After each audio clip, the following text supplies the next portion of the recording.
close. Oh my God, he gets it off. Can he get away with this life? Oh, no! Going into my 9th, 10th, 11th, I don't know what number it is, season. Yeah, honestly, I'm done trying to convince people on this stuff. I'm gonna just play and have fun. For Krim with 2 kills.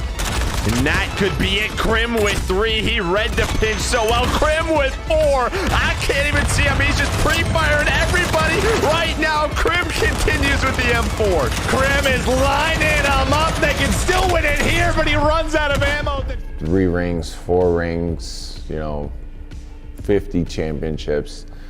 I don't think it will ever change their mind. So I'm just gonna play my best. I'm gonna make sure our team's in the best position and play every single tournament, to our best ability. But for me, the excitement of actual competition is honestly what fuels and what drives me. The team's been looking really good. The team's been playing with a lot of passion. Like, the passion is usually what champs, after you win champs, you lose the passion. But for me personally, the amount of people who try to tarnish what we did last year just makes me want to compete even more, play even more. The fact that we have, 2 rookies from last year on our team, and they have no signs of slowing down at all.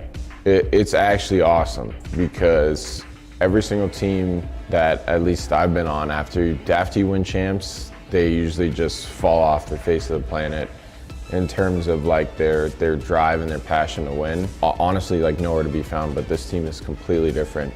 It's just the same exact goal as last year. So yeah, I think we're solid. I don't call repeats, I just do them, okay? They're looking to finish the second now, and you can see the pressure now mounting. Krim, he is slaying it. 3 kills in a row. Not a problem whatsoever for Krim 6. The team dynamic on the squad, going to 4v4 without Clay, it's definitely a little bit different. Kind of miss joking around with them a lot. Our team still feels the same, but at the same time it doesn't. And it's sort of a weird dynamic, but it's still, every single day it's still a whole bunch of laughs, and we're just having a great time, just getting better. And I think that dynamic of us having fun, but also knowing that this is what we do for a living and we're competing. I thought he was going to get hit from the other side, but it is the nade from Frosty that finally shuts it down. Krim with 3 in a row. Towards the B side, but it's another kill, and that's going to stop the capture, and it's another kill from Krim. To my fans, I want to say thank you. I want to say thank you for supporting me throughout the years. I know it's probably been really difficult dealing with the naysayers and this and that, and I know that you guys are out there basically facing any sort of uphill battle on social media because of me. But at the end of the day, I'm just trying to be myself. But I feel like a lot of my fans do know that I'm just playing mental warfare. I win in game, out of game, if that makes sense. I start winning before, the matches actually start. So I think that a lot of people don't actually understand that. They don't understand what I'm doing. The haters definitely don't understand that, because what I do triggers them even more. Listen, I'm an idiot, but I'm not stupid, all right? And to my haters, I want to say thank you. Thank you for being dumb.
very dominant team. But here we go. Once again, white arrows on the mini-map pin down. See the pressured out mountain. Crim, he is slaying it. Lives out. 1, 3, 4. Ellie with another fist. Gets it done.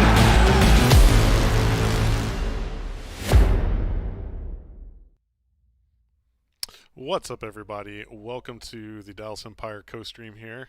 I'm Hastr0.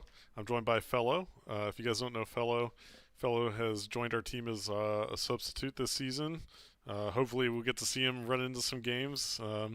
We'd like to maybe be able to throw him in, toss him in, but today he's going to cast the game with me, and we're going to try and take down Seattle. It's going to be our first match of the new 2021 season, so hopefully you guys are excited about it. You get to sit down and watch it with me how I watch it, and FeLo's joining me too. So FeLo, why don't you tell me what you're excited about? You've been close to the team so far, so tell us what we're looking at. Yeah, man, I'm really excited to see how these guys play. I mean, when I do watch their scrims, man, I really do try to productively find things for them. You know, it's the beginning of a game, we're hopping into the season, but I'll watch an hour and a half of VODs, and you know, the one map these guys do lose, they are having the time of their life because they just literally smoked these guys for 7 straight. So I'm excited to see how they get in, to the first actual tournament this season. Hopefully pick up on the same precedent they let off last year. Hopefully the boys get some 3-0s under their belts, and, Crim can go to the track and, say, yo, FeLo, get this S&D for me, I'll step in. Yeah, I just tweeted a second ago that if we don't 3-0 Seattle today, that Porter has to run some laps on the track, so. Oh, dude, 100%. You gotta get him in there. You gotta get him in there. We'll see how it goes, but we feel good about today. Talking to the team, we feel really great about coming into this season. Teams look great in practice. We've been on social media a lot lately, tweeting pictures of our rings and our shoes and the throne and all that stuff. But today is kind of the day where we probably stopped doing that very much. That was our last hurrah, because you know what, we're setting our sights on back-to-back championships. So it's time to focus up again and start over like we're not current champions, so we have to earn it again. No, that's 100% the proper mindset. It's kind of like what Ian just said in the introductory video. It's like, that year's over. It's time to start fresh here. And 100%. It's really good with the timing of everything as well. Those guys got to see the rings, the shoes. You guys, you got that feeling again right before the season starts. And it's kind of like that little extra motivation to let's get this again. Let's make sure we start off good for the year, Because starting off good, it's so important, man, for your team's confidence, for everyone, man. It's good to have a good one under your belt to start off the year. Yeah, I'm excited, man. I can't wait to watch the COD again. I was just watching the 100 Thieves Minnesota matchup. We were both kind of watching the end of it here. Seems like the Thieves came out pretty strong, actually. So we got more competitors in the scene this season, and it's gonna be fun. It's gonna be fun, man. I can't wait to go face off against a lot of these teams. It's gonna be interesting to see how we stack up. But I'll tell you guys, we are working hard. We are working hard to make sure that we're championship caliber again, and there's no doubt in my mind right now that we are. So should be a good matchup today. I don't know, FeLo, tell me a little bit about maybe some of our strengths and weaknesses heading into the Seattle game. Maybe what you're thinking in terms of the matchup we see today. So I have scrimmed Seattle quite a little bit. What I would expect from that matchup is the respawn. Dallas and the boys, they're definitely going to be the better respawn team here. As long as they play their game, they shouldn't have any concerns about respawns. It's all at all assuming their vetoes went as they planned. S&D is the one thing. I think it's a we. You keep saying they. You're on the team. We. I'm sorry. You need to get used to as long as we secure our respawns here, it's gonna be, I think, a pretty mellow series. The only thing that I would say for a lot of these teams, and you probably could even see it in that 100 Thieves series, is S&Ds. We're at the beginning of the year. That's usually every team's weakest game mode, especially at the beginning of the year. So I'm actually excited to see how a lot of these teams prepared in S&D, and kind of, that might be, the difference maker for a lot of these teams. 100 Thieves, they look great in respawns last series. They look like the way better team. You switched over to the S&D. Minnesota literally looked like they were a completely different team. So, I would say the key to this series is just taking your respawns, and then S&D, if you win it and you go up 2-0, all the better, right? All the better. Yeah, you guys get a really nice shot of the back of my head right there. So yeah, I don't know when the match is supposed to kick off, but maybe we can fill some more time. Corey, I don't know if you... Corey, can you get the chat up here for me? Our producer, Corey Dunn. If you can get the chat up here, I want to just talk to our chat, during this too. If you can give me a side-by-side of... Oh, there we go. Hey, Yeah, look at that. Our producers are on There we point. go. I hope you guys Let's get it, enjoyed the Corey. stream interface. Corey Dunn, our producer here, and the team over in our content department are killing it. Killing it. No team is going to have a better co-stream than ours, period, all season long. It's going to be all about what you see in here. Oh, Mr. Pistachio dropping in the Undertaker gif in the chat. I love it. I love it. So yeah, Ender better come in hoods up today. what is that? Is that like some kind of Stro emote? Is that me dancing around like a little stick figure? What is that? Oh my God, Is they're that me? evolving. YouTube They're chat's evolving. What's up, Let's dudes? go, YouTube chat. Ladies, gentlemen, dudes and bros. Yeah. Oh, grateful. You won the laptop? Dude, we do giveaways here a lot, so grateful in the chat. Yeah, make says sure you thank- guys hop in the Discord if Wow. you guys aren't already. They're giving away a lot. Living up to your Getting name, some man. merch, gift cards. Grateful. You're grateful for that laptop. Well, dude, it's a pleasure to be able to hook everybody up and from time to time and give you guys chances to win crazy stuff from our sponsors. It's awesome. Love you guys too. Seeing lots of shout outs in the chat. So yeah, for I think most of the season we'll be able to do this. We'll be able to do a lot of co-streaming. So here up on the screen, you should be seeing the group selection, and you can see our group here. So we're the Dallas Empire in here with the LA Thieves, the Rocker, the Ravens, Subliners, and the Surge. That's our group we're playing in right now. So first off, we play Seattle, and I think we have Minnesota on Saturday or Sunday. Is that right? Yes, I Yeah. believe so. Minnesota. Yeah. Minnesota had a pretty hard 2 days of matches. 100 Thieves and then obviously Empire. So, you know, they have a hard week ahead of them. Yep. I think this group's a pretty good group, though. I mean, if we're to look at head-to-heads here, you know, the most underrated team out of all of these, I would probably say, is the Royal Ravens. Yep. You know, they picked up Parasite, and, you know, a lot of people, they can be controversial, but he's made that team, I think, a lot better. I would say they're the team to look out for as far as rivals are concerned in this group. You know, Dark Horse. I think you know what you're going to get from your LA Thieves. You know, Seattle, we're obviously going to see today. Yep. All right, so we're going to go ahead and just switch it over to the main broadcast for a second because I think we're getting ready to kick things off. So let's switch it over there. We'll see you guys here soon.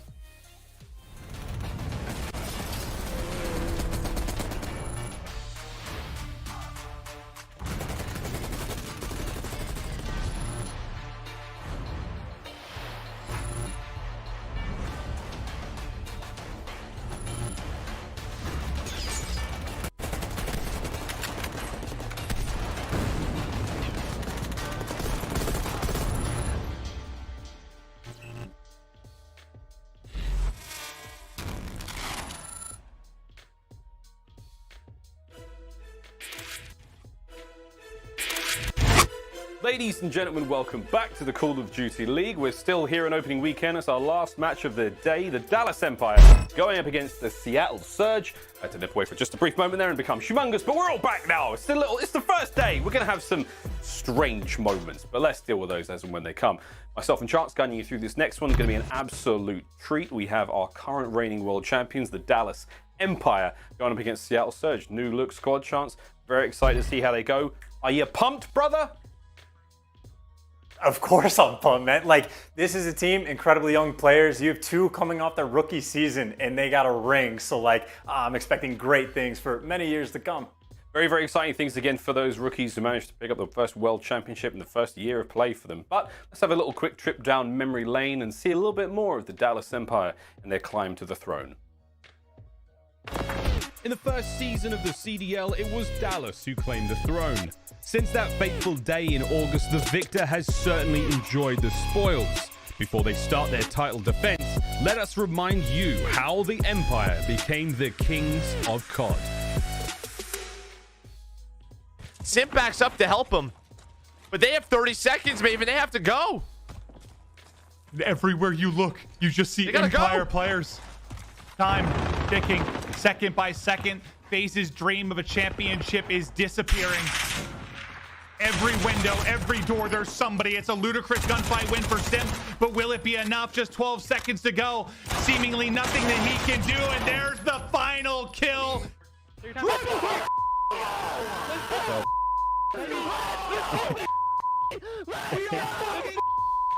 Let's go, Ender. Let's go, baby! That's definitely cooler than the other two. Oh my God. This actually looks incredible. I really like the band. The band, because it's literally the CDL logo. And they somehow made it the band, which is really dope. But yeah, the thing that sticks out the most, I'd say the black diamond for sure. I'm gonna be honest, this is my second time seeing it. Not my teammates, but my personal. But the feeling hasn't changed, man. I feel great. It has my name on it, it has the Dallas Empire. This is like the coolest thing I've probably ever received, I'm not gonna lie. Ring looks absolutely gorgeous. I'm about to be completely honest, not to throw any shade, but this is definitely the best ring out of all the past rings. It is pretty heavy. I didn't think it'd be this heavy. It is pretty heavy. Got a little bit of weight on it. It's more than I could imagine. I didn't think it looked this good. It's a huge part of my career. Didn't know if I was done or not. And this is proof that I'm still going. The ring represents, everything we've done throughout the year, all the hours that we put in led up to this moment. Going into the season, or this season as MVP, I'm just getting better and better ever since joining the team, and I definitely think that this year I could outperform what I did last year, and I'm just ready to play this season. Getting something like this because of my passion is a dream, essentially. Like, that's what it truly represents to me. I've been playing Call of Duty my whole entire life, so I was basically just working and preparing myself my whole life to be able to compete and get this ring. So this ring means everything to me. It's priceless. Everything just shut down, and we still had our ability to work. And I think every single player should just feel really blessed that we still have this opportunity to do this. It's truly a blessing that we even got to win this year with the pandemic. Hey man, I wish I was on that stage winning it with all the fans. We have many more times to live that dream, so. Even through tough times, we still made it work. We still grinded our hardest. We're focused on the goal of winning it.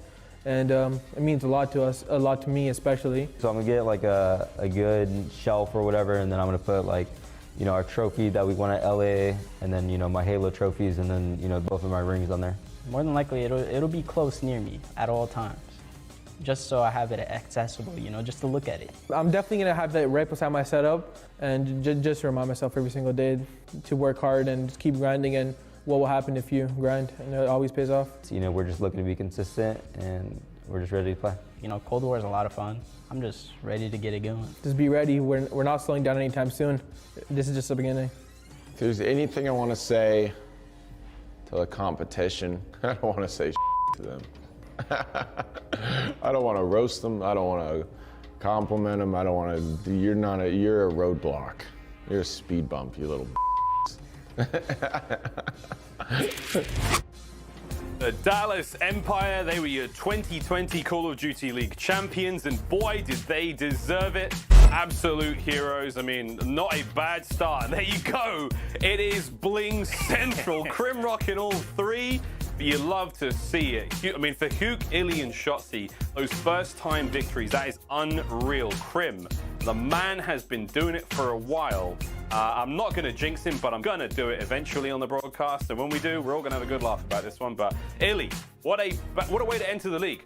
Straight into first place, straight into the World Championship. Huke finally finding that success. And Shotzi coming in from another game, straight into a championship team. There were doubts at the beginning of the season. And not only does he walk away the champ, he also walks away our Hastr0 MVP of the entire season as well. My God, the man is a beast. But Dallas Empire getting it done. We love to see it.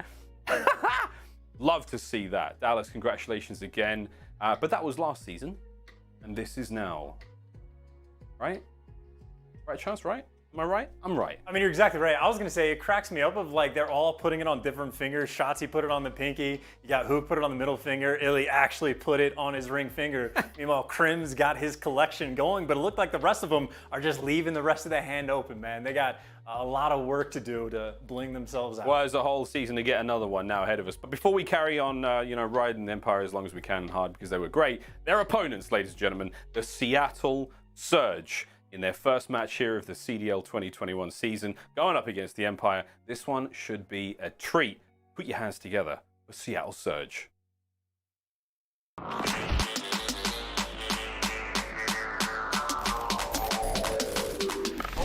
Finds the first. Assault's in trouble. Pristini looking dangerous. Such aggression right now. Octane, he's just ripping through the entirety of the gorillas. Wow. They line up in front of him, Clooney. The angle. What is that? He got the kill. Are you kidding me? Now Seattle's inside. 249, 249. Seattle won!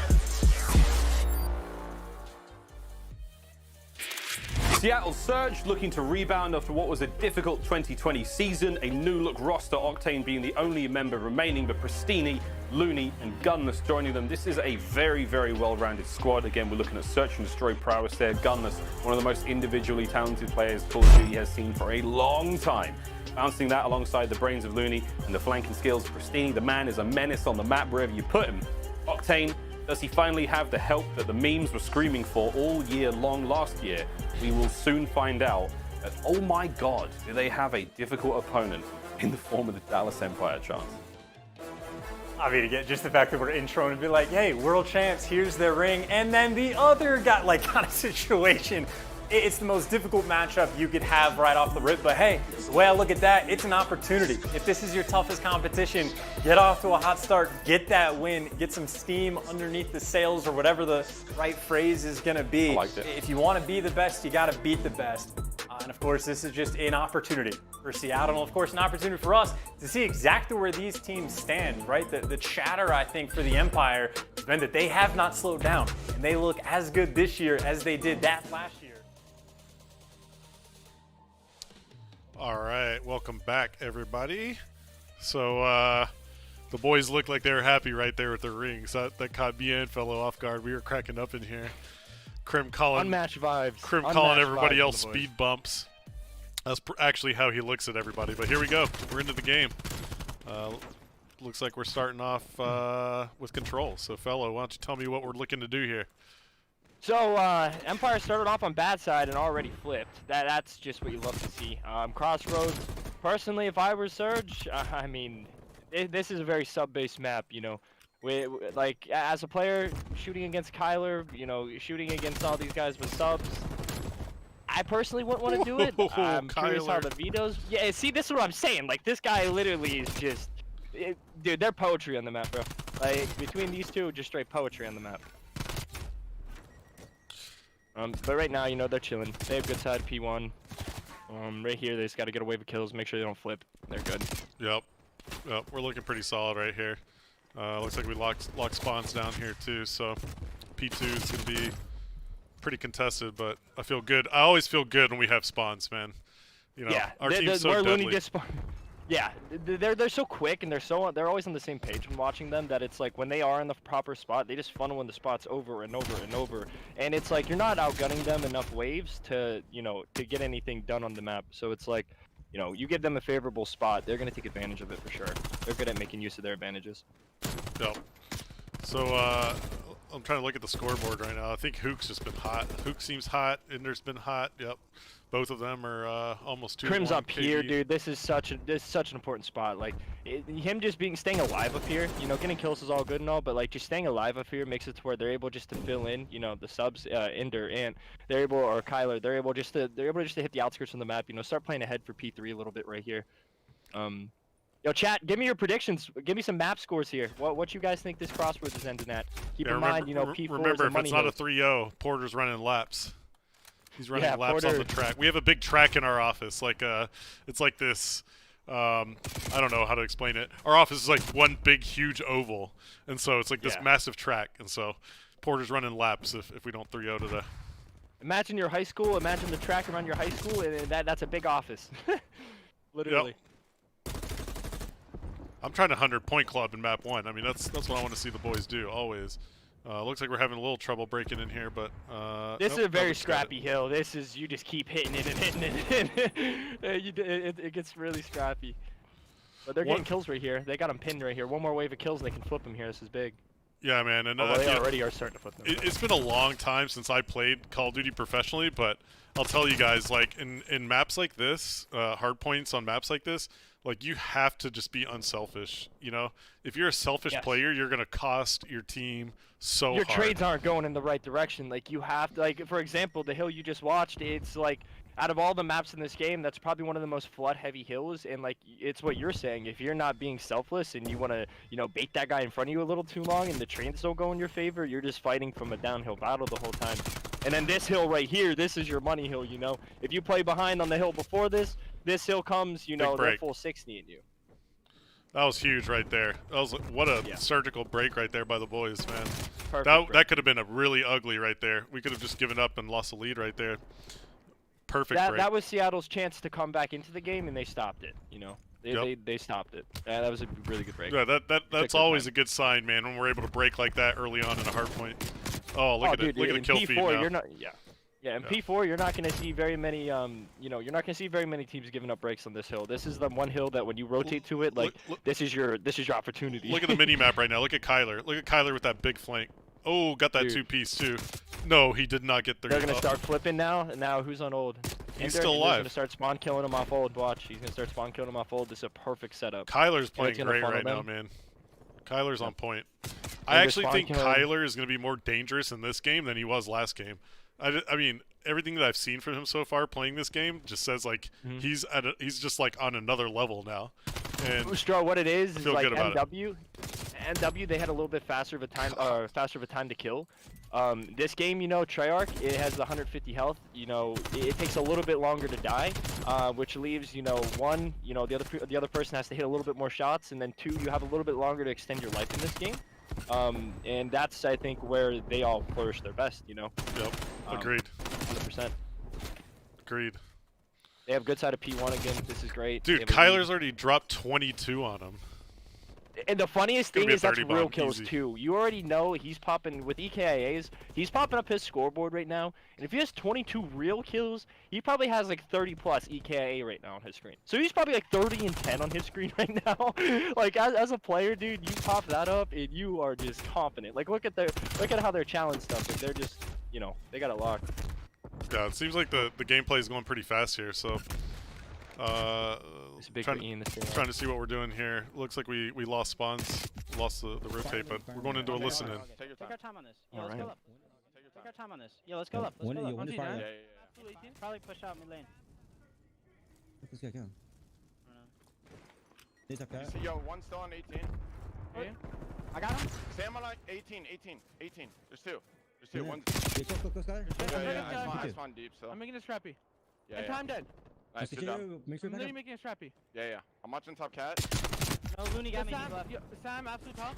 And Mission up. I have your cat. More tires. I'm flooding. Yo, you can go up. Yo, Already here. I'm coming. Got one. That's more. Pierce, absolute. Top cat dead. I need a credit. Still there. Credit. One time. Brusini, one top. I got two. Ship order, you're the best. I remember your Kyler if you wanna. Okay. I'm on the top. It's in the corner. That's Yeah, nothing top cat. You name me, Kyler, can you pick it? Pierce then. The number. One top mid tank, one top P1. Nice. What's your Kyler? There's probably a I'm on deep top, bro. Yo, pop up. Yo, hold up, Tyler. Hold up. All right, boys sound good.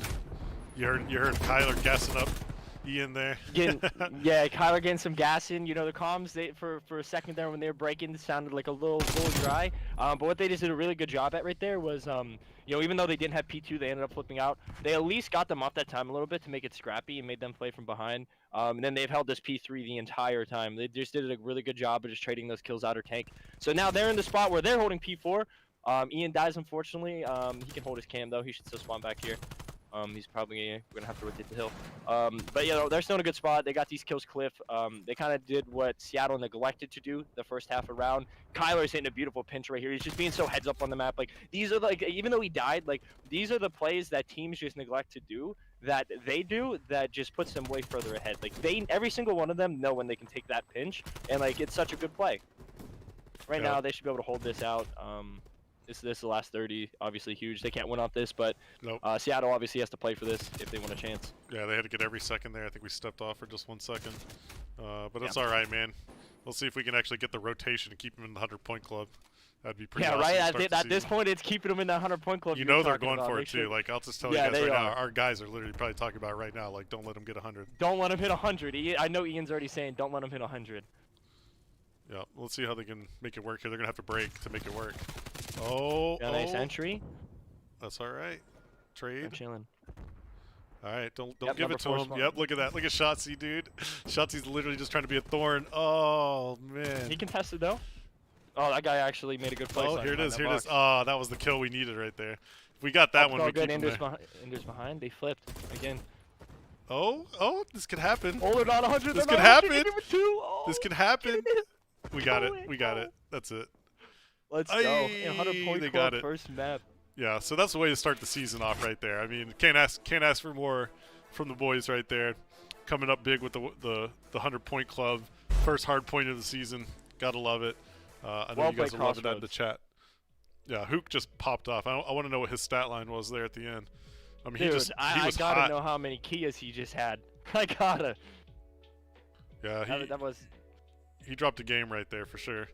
Everybody looked good right there, though. Lots of good communication that we heard in that listen in.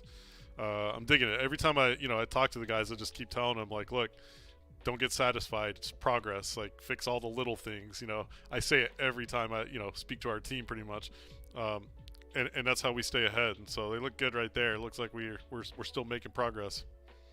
Yeah, Crossroads is one of those maps that, like, out of all the hardpoint maps in this game, it's the only one with 4 hills. If there's going to be a map that's pretty mixy, it's probably going to be a Crossroads. So the fact they just came out and 100-point club them on what I would say is one of the mixiest maps that we play, that's really impressive. They did a good, they were doing a good job of holding, they were doing a good job of breaking, when they had to make it scrappy, they were just all around, I would say, firing on all cylinders there. They're just in good form. Yep, looking good. Ooh, I like this graphic right there. W on the first map. So if you're just joining us, you just caught the first map there. That's 1-0 lead here for the boys. I think you got the score wrong there, though. Is that right? No, that was not right. Yeah, but yeah, the score was wrong. 98, But we'll swap it back and fix that graphic. They got what, 98? 98. Yep. Yeah. So nice, healthy win there. Ooh, we have some Miami S&D next. That's a good one. Spicy. That's a good one. I love watching Miami, man. I actually think it's a lot more fun for viewers probably than it is to play, because it's probably stressful as hell, in these competitions to play Miami. That's a crazy map, but to watch, I actually awesome. I like it. You go from a map like Crossroads, it's a smaller map, 4 hills in it, like I said, pretty narrow cuts, and then you go to a map like Miami where you have to know how to change your pacing in between game modes, right? You just had a Crossroads hardpoint where everything's really fast. You have to get a hill, you have to trade. And now you're going to a Miami where it's like you have to work some bomb sites, you have to take your time, you have to play some picks, It's a good change of pace. I'm excited to see how they play it out here. Yeah, what I like about Miami too is that they're like the center of the map is like pretty wide open. And so, there's a lot of like risk and like trying to take a lane through the center of the map. And so I love watching this map because it's like, teams are like gearing up to make that hit on one of the sites, and maybe they'll take the middle of the map, and like you have to time it. You know what I mean? You have to kind of like time hitting that lane. So I'm excited to kind of see that, man. As a viewer, it's fun when I'm spectating games. I mean, dude, yeah, I think we're gonna see Miami S&D a lot this year. So it's like I said, one of the more methodical maps in this game. A lot of people actually didn't like it at first. It took a while for people to warm up to it, I think. But I'm excited to see it play out. There's a lot of different ways you can play this, There's your teams that really like, asserting like that low beach control, and then there's your teams that love just hitting purple relentlessly. And then, like you said, there's your teams that take control of the middle of the map and give themselves kind of an opportunity to do either or, Yeah, and I guess we're switching back to the broadcast. Is that what we're doing? Okay, so we're gonna switch back over to the main broadcast for a second, and we'll be right back. Event discount on GameFuel.com. Tournament audio and team listenings are powered by Hastr0 Gaming, the official headset and mix amp of the Call of Duty League.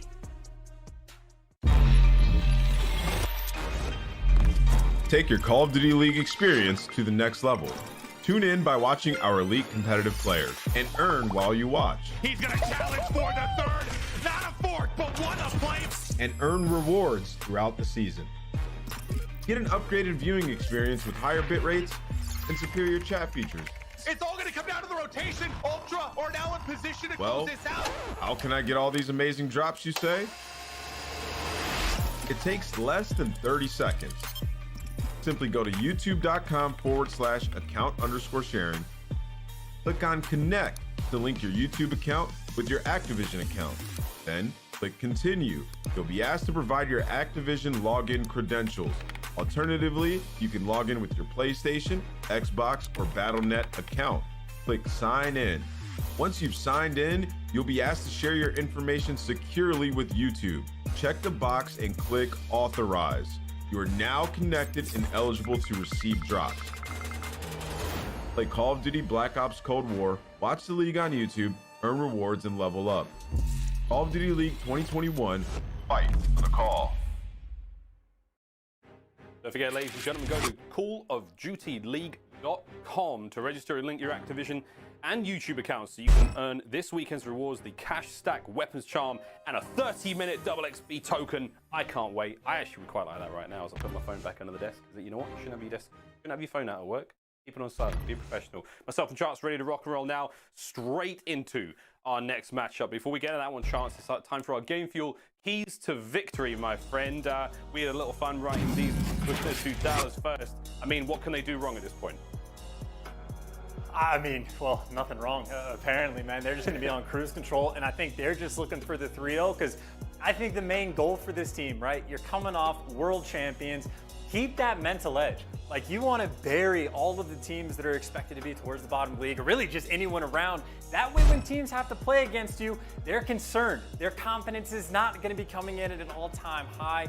That is the edge this team is looking to get, of making sure that other teams know, hey, we're still top dogs, we're still #1, and if you come against us, expect to be 100-point club, expect to be 6-0'd, that type of deal. Well, here's our Game Fuel keys to victory for Seattle Surge. Don't get overwhelmed by Empire's speed in hardpoint. Too late, that did happen. It was pretty difficult at times, mate. That was it. Watch out for it. They did, it happened. Next, play to your existing strength. Now's the chance to bounce back in the series, outsmart them in the search and destroy. That's what I'm very interested to see. And as an overall just key to victory for Seattle, don't beat themselves up. Keep those comms focused no matter how the game is going. We will have, of course, some Astro Gaming listen-ins with Seattle Surge later in the series to see how they fare. Chance, this is going to be an interesting one, brother. I mean, Search is definitely going to be the bread and butter for Seattle Surge this season, I believe. It's a smart squad. Do you think they have what it takes to take down Dallas here? It's a very difficult question, Miles. I'm trying to think of the professional way to approach it, but I just think that, again, Empire are just going to be forced to be reckoned with. I'm interested to see how they play Miami. Obviously, we've got a taste of what the Thieves and Rocker brought to the table earlier. All right, fellas, so we're bringing it back in here, and we're about to kick off Miami. I thought it was hilarious how, you know, the analysts on the desk, their keys to the Seattle Surge victory was to don't let the speed of the Empire get you in hard point, but we got him.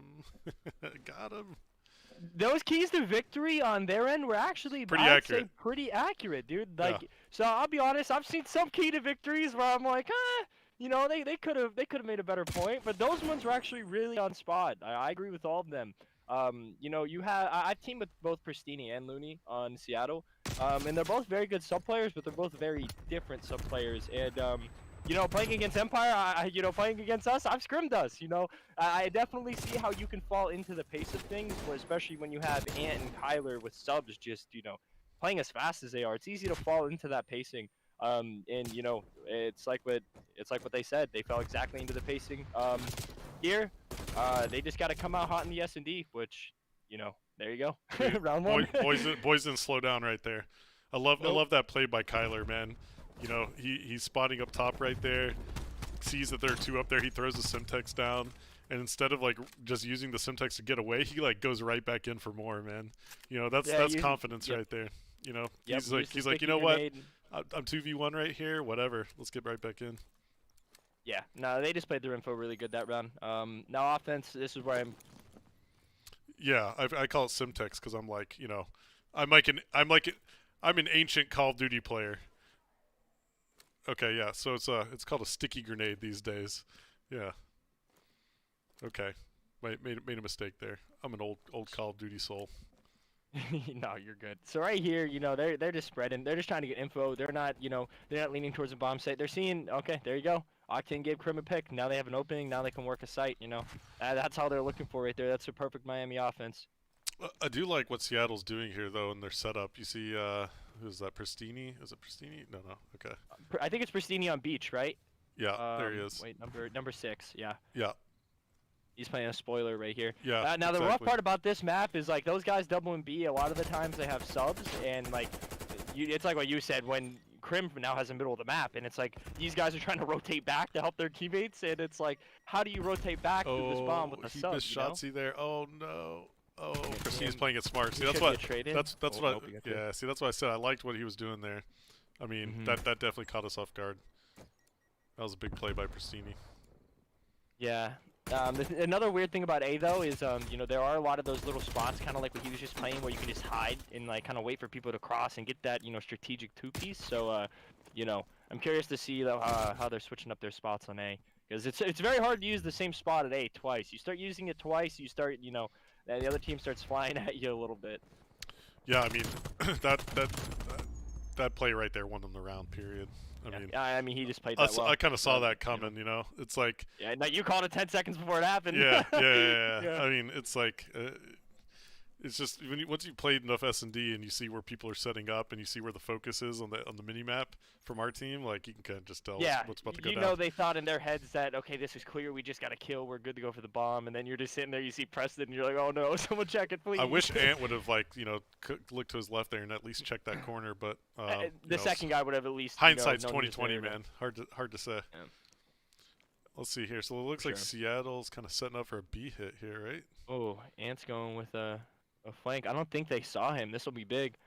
Usually the guy watching bus is able to see this, but I think the guy that jumped down got bad timing. He's just going for it. Oh, he's going all the way around. Yeah, I don't think he saw him either, but he should hit them all here. Oh, this is a big flank. He took the deep route. He's This is a big flank.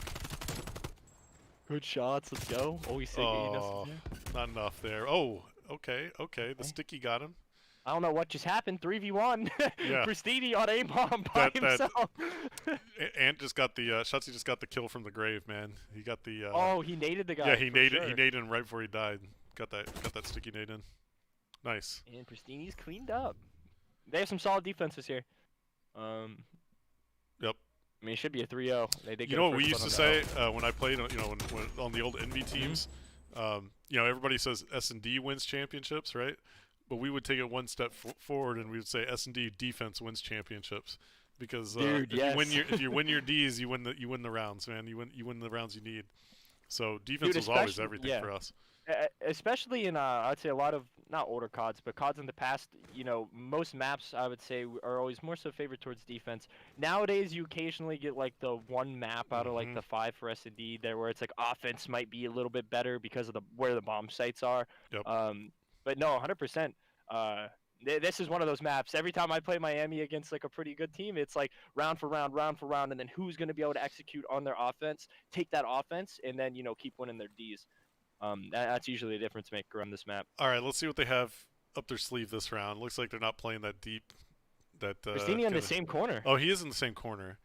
Yeah. Let's see if they check that. He's on the middle side of the wall. I guarantee you we check that now, though. But look at the deep flank. Look at Ant again, dude. Look at this. How does he keep getting behind them? Dude, the routes. Oh, gotta hit that. And they know Pristini plays here. Yeah, let's see if they check it. They didn't check it. Oh, no. He's there again. Please trade that. No, not again. No. Okay, we got it. Let's go. Okay, the damage control. Yeah, put the Band-Aid on. This is doable now. God, Pristini's a sneaky player, man. He actually makes some pretty crazy smart plays. He makes a lot of them. I guarantee you, they just, I know Ender, he probably just said, no way he sat there again. I already know it. All right, 2v1. It's all good. They put the Band-Aid on. Yep. Now we know where Gunless is. Good job. Oof. Good shots. Beamed him. Oh my god. You didn't even have a chance to, like, all right, now rescope. I am willing to put any item in the world that they would not let Pristini kill him there again. They will not let he that can't play again. that spot again.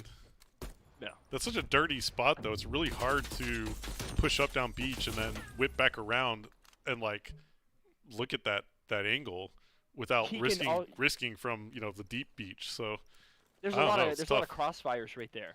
Yep. Yeah. And it's like he was playing the middle side of that wall as well, so it's like he can create his own timing there. It just, I don't think that works again. I know I just said that, but I really don't think it works again. All right, they're playing aggressive towards B here. This is where I was talking about top purple. I think they're sick of trying to like pick us apart, and they're just gonna try and trade. And they're not winning the spread. I don't really blame them on that though. Yeah, the spread wasn't working for them. Yep. Good trade. Oh, he's going straight. You better not go for that plant. Oh, come on. Yeah, I was about to say if he goes for that plant, that is interesting. Yeah, but here comes Ant. Here comes Ant on the big flank again. Ant is just literally being a thorn in their side. Big kill. Oh, Crim just knows. Oof. Oh, good try. Good try. Good try. And Ant, we trust. He's in a good spot here. I think they heard him though. Yeah, they both were turned around and looked for him. Yeah. Do you think they rotate that? Yep. They rotate that. He's still not in the worst spot because he knows they're rotating. Oh, 1v1. Let's go. He knows last guy has bomb. League MVP. Ant wins this. He has a nade. Ant wins these. Oh, he missed it. He still wins this. He wins these. He wins Dan this is terrified. Oh no! Oh! Oh my god! Oh man! Oh, World Star Hip Hop, is that you? Oh my god! Somebody send Looney a heating pad for his butt. Oh my god, dude! Yeah, this is ridiculous, man. That's what's so fun about watching them. It's like, even when he was in the 1v2 before he got a kill, you just have like this certainty that like, okay, let's say it's a 50-50. When Shotzi's alive in the round, that's like a 70-30. Like, he you looks just so feel dead. like he's gonna win the round, bro. He has a presence. Ant did like the little he like sprung up and just beamed. Dude, he went from lay down to jump. that was actually a turn on, man. Like, I don't know. That'll be on the highlights. It was kind of in the side. It was kind of the side, not the back. But that was. I mean, he was still laying down prone, man. That's a kill. That's a kill. That's a routine. That's a routine kill. They're a little nervous. I don't blame them. Yeah. 100%. Looney's been an awesome player, man, through the years. I think Looney's fairly been somewhat underrated by the community, but yeah. No, Dan's a great player. I mean, I've teamed with him, so I saw it firsthand. He brings a lot to a team. He's one of those players, you know. Yep. Interesting trophy spot there. All right, well, we got 2v3 here. Yep. Mm-hmm. I don't like where we are here though. This is kind of tough. That's the thing about purple. You can kind of get yourself trapped in here. That's like when Seattle hit it, they got the first kill, so they were able to like get out on the bomb site a little bit, even though they lost a round. Like the boys just kind of got trapped in purple here. They didn't get their entry kill on that staircase, and it kind of makes it tough. Philly in the first 1v3. Nah, can't get it. All right. Imagine. Well, we still got a nice little lead here. We're coming up on another defensive round. I don't think we haven't lost any Ds, right? Nope. No Ds. Nope. They lost that O, and then the offense where Pristini got the 2-piece first round. That's right. Yeah. Curious to see what Seattle does here. Maybe they change it up to a beach hit here. I'm wondering if Shotzi goes for the deep flank again. I mean, he's 8-4 right now. He's gonna push it. I mean, he's flanked every round. So I think they're blind countering the beach push here, but I don't know let's see what Seattle's doing. Yep, they're going beach. Yep, look at Ant. He's already moving, man. He's just hitting beach, hitting it, Dude, hitting he's it, so quick. it, Look at him. hitting it. Oh, they're looking for it now, though. Nah, they're looking not for gonna it. be able to see him. Yeah, if he turns right here, though. Yep. All right. Wow. Honestly, dude, good play by him. I have never seen someone play that deep of the angle. It's a good read by Seattle right there. I mean, look, man, we've been exploiting the flank like nonstop. So they just slowed it down, waited for Ant to push. Got us a good heads up. Smart play by them. Now let's see what they do with their first blood, though. That's the real question. Yep, Kyler evens it up. Preston threw it away. Preston was flanking. Yeah, but they're hitting that B site pretty hard here, going to the purple. But the bad thing about Preston dying is he just completely gave away to his team that, hey, we're wrapping B. Like that right there, if I were him, I'm laying down back alley, just not moving. Like, because now look, I think that's Kyler back alley. He knows they're coming to bomb, especially now. Like, that should be a kill. Oh wait, they have a trophy up. Ender got one mid. Now they're both trapped on bomb. They have a trophy? What happened to that nade? I think there's a trophy. The trophy right there, yeah. Okay. Nice, and they trapped themselves. See? Beautiful retake. Beautiful retake. See, that's the thing. They stacked, the boys stacked beach there. When you stack beach on this map, you know, you have to make sure that if whoever's playing B over here towards this side of the map, you have to make sure you don't die. And Kyler just did a great job, you know. Even though Seattle gets the first blood, you know, Kyler gets pressed and flanking, gets all the info he needs. Everyone's able to wrap. They get the kills. They, you know, retake the bomb. It was a good play, good defense. Yep. So 5-2 right now, looking pretty strong, man. Just have to close out one of the next 4, and we're in good shape. So dagger round right here, dagger round. Yep. Everybody contributing on the team right now. Look, you know, nobody's really having an off game. Everybody's contributing. Gotta love it. It just looks like things are flowing, dude. It just looks like everything's comfortable, you know. Yeah, I'd like to really see them try and hit this A site without getting wrecked by Preston. So Preston. We'll see. Yeah. Oh. This Balk area is crazy, man. All right, there's Octane going down First the ant one. again. So, yeah, they're hitting it. He's got a bomb down. 2 are at B. It's looking like a round win as long as Pristini does not make a play here. All right, well, he's weak. We know where he is. Bomb's down. We got, what, 40 seconds? Here we go. I like our chances here. We look like we're pretty set up for this. I really like what Crim's doing right now. Yeah, I was about to say, Ian's playing safety, bro. He's driveway right now. There's just no... Even if Seattle was in a 3v1 right now, Crim could probably still win the round by himself, to be honest. Ants obviously just... They don't even know where he's at right now. He's killing everyone and everything. No, that was a good map. That just looked like they were the better team. Their defenses, lights out. Their offenses, they're getting creative. It just looked like they were the better team, that map for sure. Yeah, they're pretty calm and collected there on the cam, too, so... You know, but a third map respawn again. We're going into control and garrison. Feeling good. It's control is momentum game mode, man. You go up 2-0 in a series, you know, you come into the control hot, you know, you close the series out, right? Looks like Porter's gonna be able to, you know, keep his baby fat keep on those a few little bit extra longer. pounds. Just a little bit longer, man. You know. Yeah, I don't. He's about to come in. He's about to come in this control different. He's making sure he doesn't have to run those laps. Yeah, I don't know what the main broadcast is saying right now, but I'm assuming they're saying stuff like we look like the same team from last season. But, yeah, everything, dude, their teamwork. The most important thing is just teamwork, right? That's the core fundamental. You know, everything else you can work on. Teamwork is the, you know, it's the hardest thing to, I would say, fix within a team. And dude, their trades are beautiful, like literally beautiful. You look at the kill feed; they're always coming out a man ahead every single time. And it's impressive that they're able to go from a Crossroads hardpoint 100-point club in them and then immediately hop into a, you know, a Miami S&D where they're spreading the map, you know, taking their time and just working the site, and they're still able to come out that successful. So, you know, great series so far from the guys. Yeah, I'm feeling pretty good about it. Hope you guys are having a good one in the chat, watching the game with us and taking a look, man. I'm loving the memes and the gifs in the chat. Look at Ender right there, dude. Gotta love it. Yeah, so I got a little word here on the lower third there of your screen. You see, after the match, we're gonna have Rambo Ray on to give you a little post-game coverage in the state of the Empire. So make sure you guys tune in for that and hear from our GM and head coach Ray, and he'll give you a little bit more insight into what the team's up to and, you know, what happened in the game. So make sure you guys stick the mind around. behind the series, you know. Yeah, and if you don't subscribe to our channel already, make sure you subscribe. Hit that little subscribe button on YouTube, and make sure you follow our team. I mean, you guys are super supportive already in the chat. The ways you guys can get involved, always help us by subscribing, following what the team is doing, checking out our content, and helping us support our partners and sponsors that are keeping us moving and keeping us as champions. So help us out. Yeah, make sure you guys join the Discord. They're doing a lot of giveaways. Everyone's chilling in there. You got Ender up in there, the Undertaker. About to hit a nice clean 3-0 hopefully here. So, you know, hopefully Ian doesn't have to make his laps around the studio. And for those of you who are in Dallas right now or in Texas watching us play, stay warm, man. It's cold.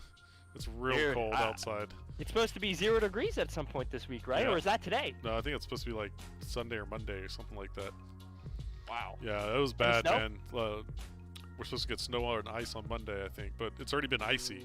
This morning was really bad driving into the office. So if you're in North Texas, make sure to stay safe, stay warm, stay off the roads if you can. It's been pretty brutal. So thoughts and prayers out to everybody that were affected by the big accidents this morning.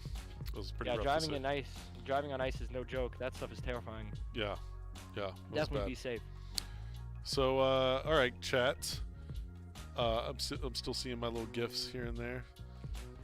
Where are we going for Illy's 21st birthday? Oh man. Oh man. Yeah, I don't know. I don't know what I stay out of that. But I've had my day, man. I keep it really low key, so no idea what the boys are gonna do for Illy's 21st, but I'll do something special for him here in the office for sure. When's his birthday? I don't even know. I don't know. It's on our calendar though. We have it on our team calendar. All right, so we're gonna send it over to the main broadcast. We'll catch you guys here in a second for Game 3. Set your sights on the competition with T-Mobile, the leader in 5G. Scuff, the official controller of the Call of Duty League. The Call of Duty League is presented by USAA Insurance. We offer insurance that's made for the military community to help them easily protect what they've worked hard for.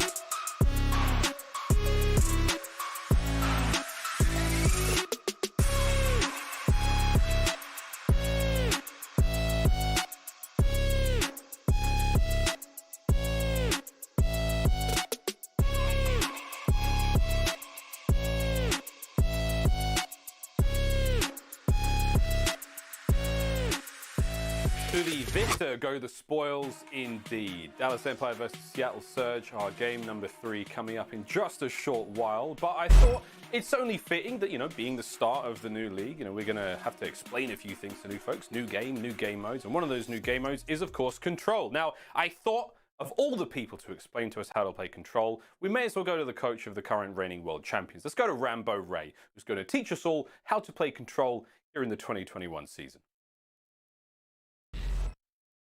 Hey guys, I'm Ray Rambo Lucier, head coach and general manager of the Dallas Empire. Today, coming to you with some Control talk. I'm excited to bring you guys some information on it.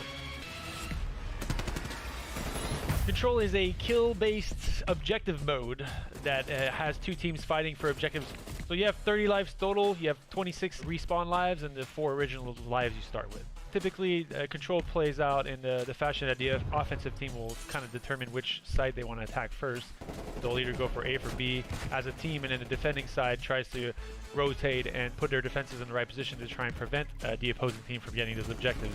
It takes a good amount of time to capture those objectives, so it's important to have multiple players on the objective for the offensive team to capture them quickly so that they don't have to constantly fight the opposing team off. Also, kind of the layer that really is the depth of Control is the ability to spawn kill.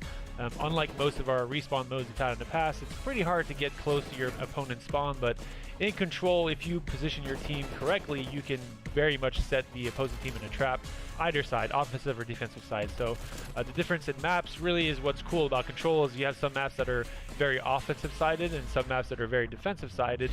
So one of the importance in Control for people at home that are trying to get better at this is always understand where you stand on the map positionally, and also take into account your life count. With Domination and Hardpoint last year, it was extremely fast. You kind of threw your body at the play based on the spawn you got.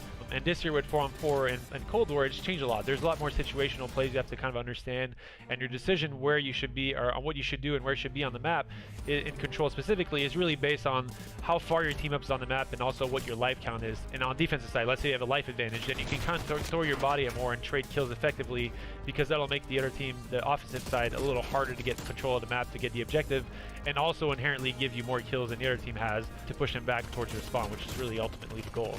And then on the flip side, on offense, if you have a life advantage, then use that life advantage to control the map, maybe be a little more slay heavy, so on and so forth. There's a lot of decisions you can make really to grow yourself as a player and grow yourself in a controlled way. So yeah, I'm excited for Control this year. 2021 is going to be greater because of it. I feel like the strategies and the elements that teams are going to bring to that mode is going to create for some super exciting gameplay. Definitely look forward to it and try and learn as much as you can from the pros, because they know what they're doing. And yeah, hopefully for a great year of Call of Duty. The wonderful Rambo Ray, the coach of the Dallas Empire, parting words of wisdom as we go into Garrison Control here. Our maps and modes, this is where we're going so far. We've been to Crossroads, Miami. We now turn to Garrison, the old league play favorite. After that, maybe a raid on Hardpoint. Hardpoint raid, excuse me. And a must go search and destroy if we have to go the distance. And I know the Seattle fans, they want it bad. Can Gunless, Looney, Octane, and Pristini, they dig deep here and find a victory on Control against our current reigning world champions? Chance, Garrison Control, defense heavy. Do Seattle Surge have some tricks? And they pull out an offensive win? We saw the LA Thieves do it earlier against Rocker. It's possible, it's not easy. All right, welcome back, guys. We're heading into map 3 here. So we're up 2-0. It's been a pretty dominant performance from the team so far. I feel like we're clicking, so feeling good about closing this out right here, fella. What are you thinking? So Garrison Control here, you know, controls the momentum game mode, kind of like CTF back in the day. The best way to describe a control Garrison is win your defenses, and you know, you'll be okay. Any offense you win on this map is just a given. Now the way that overtime is decided is by deaths. Whatever team has more deaths is going to have offense, which is very big, you know, because a very common theme, especially on a map where, you know, like I said, the defense is so important. You know, you're gonna have teams potentially, you know, both win their defenses. It goes 2-2. Now whoever gets offense or defense that last round, whoever has more deaths, right? So it's something that teams definitely keep a mental note of going into those later rounds. You know, like Dallas, we're starting here off on defense. So, you know, I think it's really important that they secure this round, set a good precedent. And in my mind, as long as they win this D, I see a nice 3-0 coming, you know. Yep. Nice, simple, sweet 3-0. Seattle's not making it easy so far, though. They're definitely hanging right now. They're already pushed up in on the B site. Yeah. And making it difficult. Oh, there we go. Right It's already pushed up. Right when I say that, we start cleaning them up. Like, do you see that? Like, he slides in front of the guy, gives him a chance, and just good night. Like, it's crazy. Yeah. Ant really is. He's broken the movement of both Halo and Call of Duty, and pretty much like bamboozled pro gamers in both those games. I mean, his micro movement's crazy, dude. It's like insane. Just the little angles and challenges and the smallest of little things that he does to position himself literally puts him ahead. Like, it's insane. It's actually unreal. Dude, and then while being able to do all that, he's still computing like where he needs to go on the map, like to help people, to, you know, to bait for his team. Like, just amazing defense, bro. Like, they got one wave of kills and got in their base. It was over. Literally, it was over. That's perfect. Yeah, crazy. Big time moves by the guys right there. How quick they ended that. I mean, yeah, but you know, talking about Shotzi a little bit more. I mean, dude was the Rookie of the Year and the MVP of the league. You know, crazy. It's just I had some pretty high expectations when I signed him to the team, but he went way beyond them, man. I mean, he's still getting better, and Ender is still getting better. Like, both of those young guys are insane. I mean, they're just so good, and they work so hard, man. I can't tell you guys enough about how hard our team works. They're mature, bro. Like, the most important thing for like an 18, 19-year-old that at least I've noticed, because I've teamed with a lot of them too, is you don't always, you know, get. Oh, we're going to a listening. Let's hold that thought. Let's hit this listening. Keep back loading right now. Trying to get mid tank. They could be vent. They're gonna be vent. I don't see anything in the back. I have vent cross. You have my caution. I have vent cross. You have my caution. Crim's caution. And one was off front too. Top caution. Tyler. Top caution. Good top caution now. Got me. Another one there. County top caution. You're looking for Kyler. Pocket two. Looking for Kyler. Everybody else. Pocket two. Bottom before they killed them. Rails. Coming up. One's bottom crane. No, I'm on point. Resupply, dead. Go on. L's up bottom green. I'm waiting for you guys. Top crane. Nice. Mini laying out point.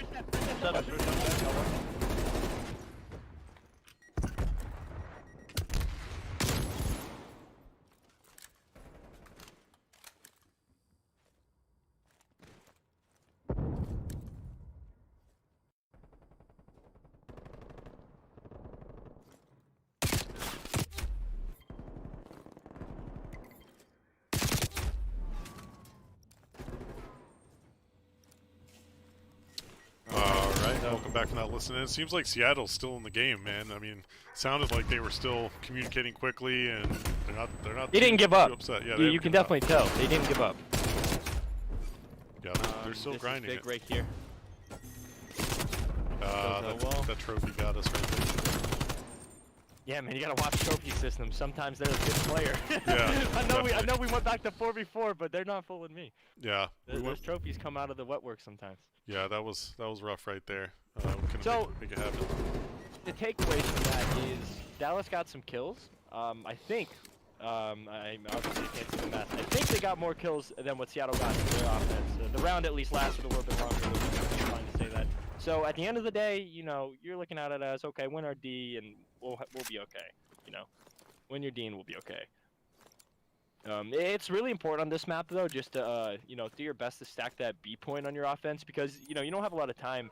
On this map, you just get spawn trapped really easy. So like, you know, it's just really important to try to stack that B point, get it. And when you get that one wave of kills, just try to get it, bro. Give yourself extra time, and then you know, play your lives, play for the kills, you know, then trap them. Yeah, I love how so Kyler's been such a tank so far in this game that like we let him solo play the A site here on D. Look at that.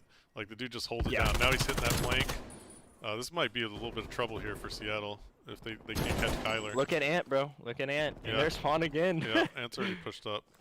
Kyler's getting kills. Like now look, it brought all them. Okay, should have had that. But like it made there we go. There's a train. It made them all like you know turn around and look for that guy. When there's a guy in your mid, you can't do anything.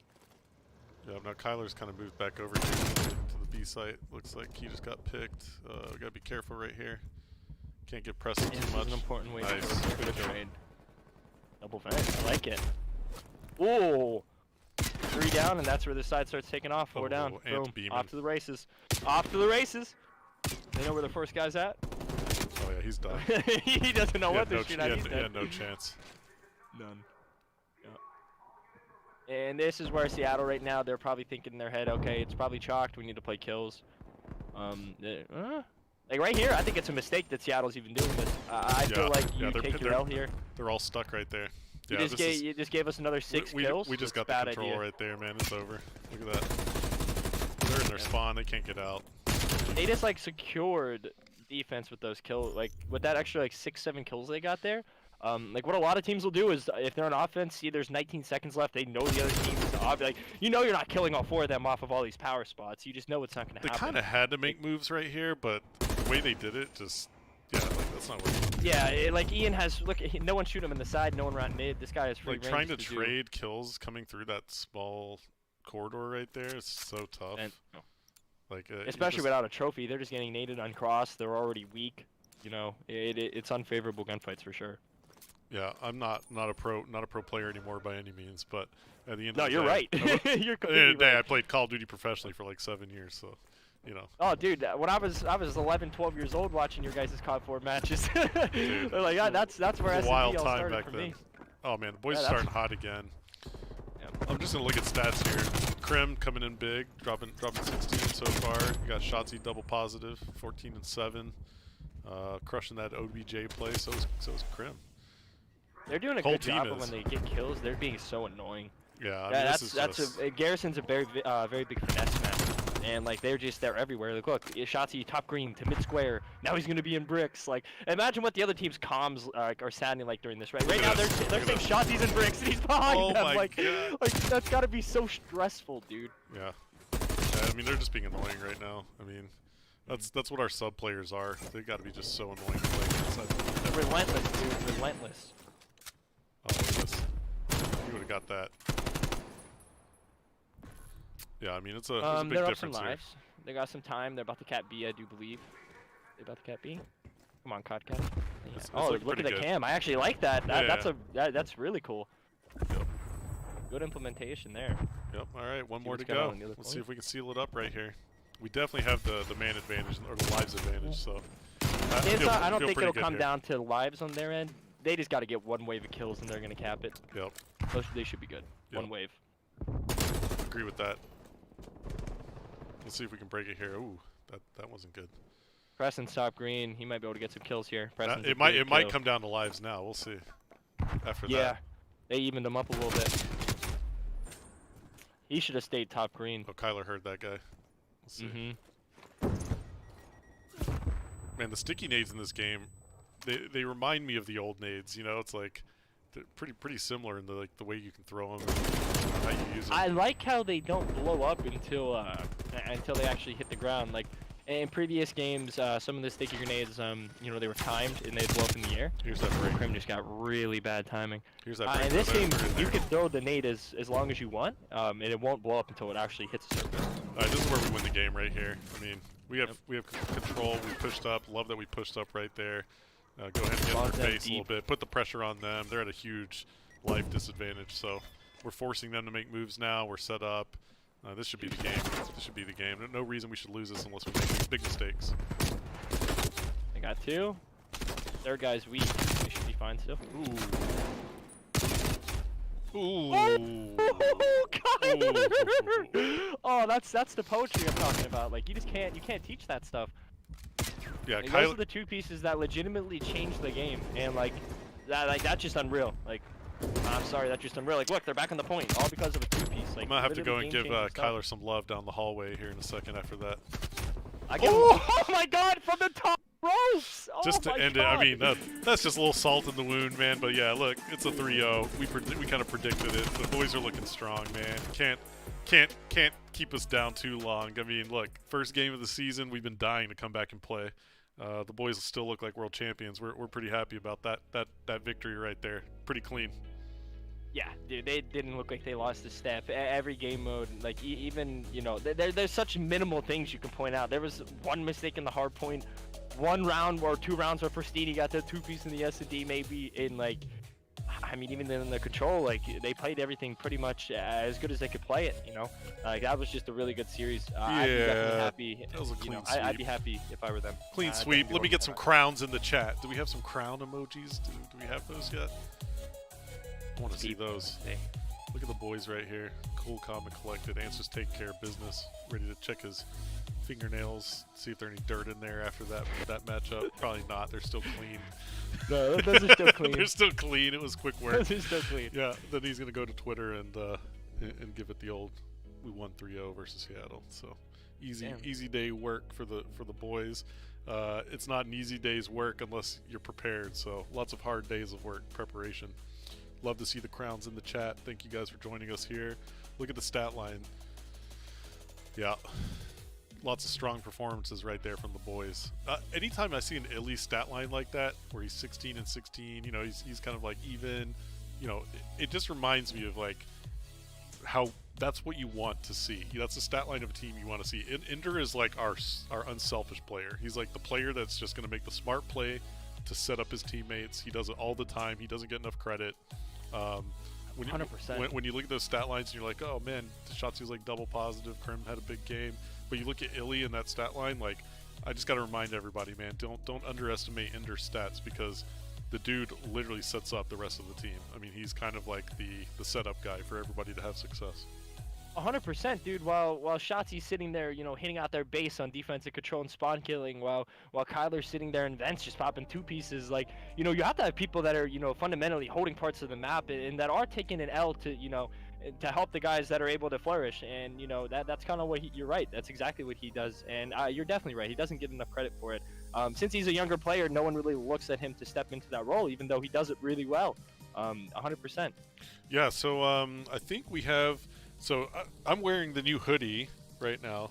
This is our white. This is the white hoodie, and we have a black one too. We have brand. I have the black one on right now. You have the black one on right now. So we have some new gear for the Empire. A lot of people were asking for the past couple weeks because we were kind of one of the teams that dropped our announcement of our new gear later than the other teams, but it was for a good reason. We had a sick ass video for it. But why don't we roll the merch video, and I hope you guys enjoy the gear and the apparel that we're putting out. We're getting really good at it. So why don't we roll that video? And if you guys want to grab some of our gear, head on over to the Dallas Empire store and check it out.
All right, we had a lot of fun shooting that video here in the NVHQ. It was a good time.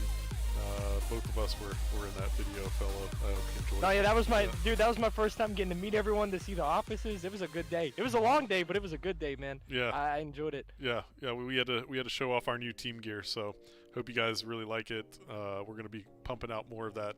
You know, we're not quite a hoodie org, but we make good hoodies. Dude, so. no, dude, we're there. I'm telling you, guys, these are the best apparel that I've had on an org I've been a part of so far in my career. It literally feels like something that you would be buying from, like, you know, nowadays, you know, from like a high-end, I would say, you know, streetwear apparel company, whatever it may be. It feels great. It looks great. You know, I think it's a good bit of everything, man. It's very clean apparel. I like it. Yeah, especially now when it's like 20 degrees outside in Dallas. You guys have a reason to buy the hoodies. It's cold there. Come on. You need a bulky hoodie for at least another month. So before it starts getting warmer again here. But yeah, appreciate any time you guys are rocking our apparel or gear and supporting the team. It means a lot to us. It helps us out. And it just creates a little bit of extra pride. Here pretty soon, one day in Dallas, we'll all be able to get together again for our matches live in person. And I can't wait to see a stadium all black, gold, and white. That's going to be pretty sweet. Dude, I really do hope that within, you know, the next year or however long that we do get our live events back and we get the ability, you know, to have all these, you know, these matches on main stage. And it's just so fun to be able to meet all the fans and have that interaction again, especially, you know, we haven't really had that in so long. So to be able to go back to it and, you know, hopefully the near future, I think it's going to be really cool, man. You know, we kind of all, I'd say, maybe took it for granted, and now that we haven't had it, you know, everyone's like, can we please have these back now?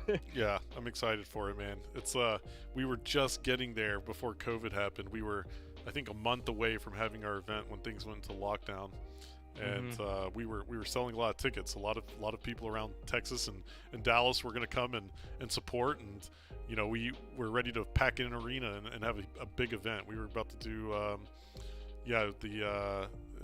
the arena out in Irving, the Toyota Music Factory, and at the Toyota Music Factory, it's such a cool venue, and we were going to have back-to-back events there, and we missed out on that because of COVID. But one day soon we'll get back to it, and we'll be able to have our own events in our own arena. And so until then, the boys are just going to have to keep putting in the work online with you, fellow.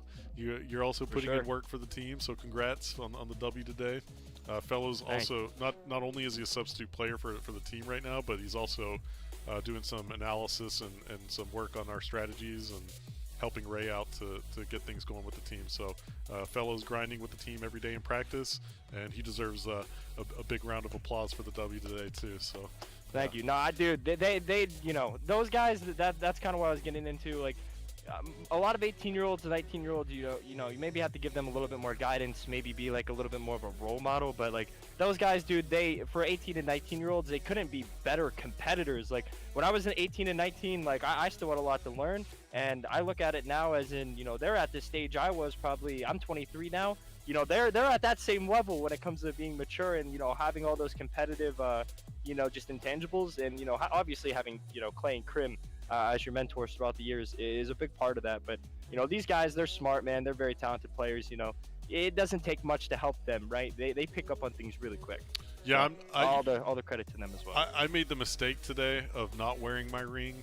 You know, I should have just grabbed it. You know, just for you guys who are still watching, on Sunday, FeLo and I will be doing this again for the Rocker match. So make sure you join us here on the YouTube channel again, and make sure you subscribed, and you'll get those notifications when we go live.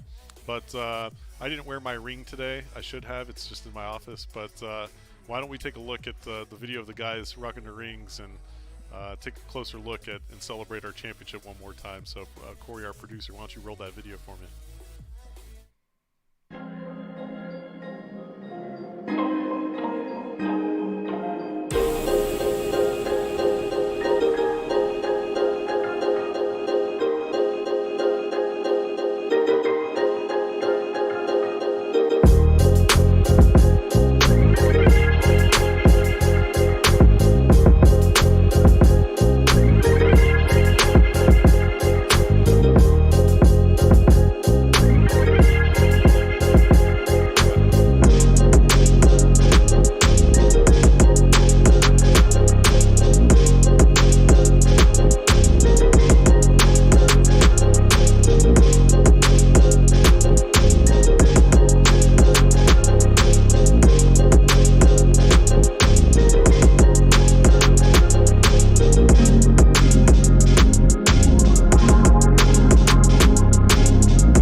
so yeah, it was a cool video we got to make around the rings.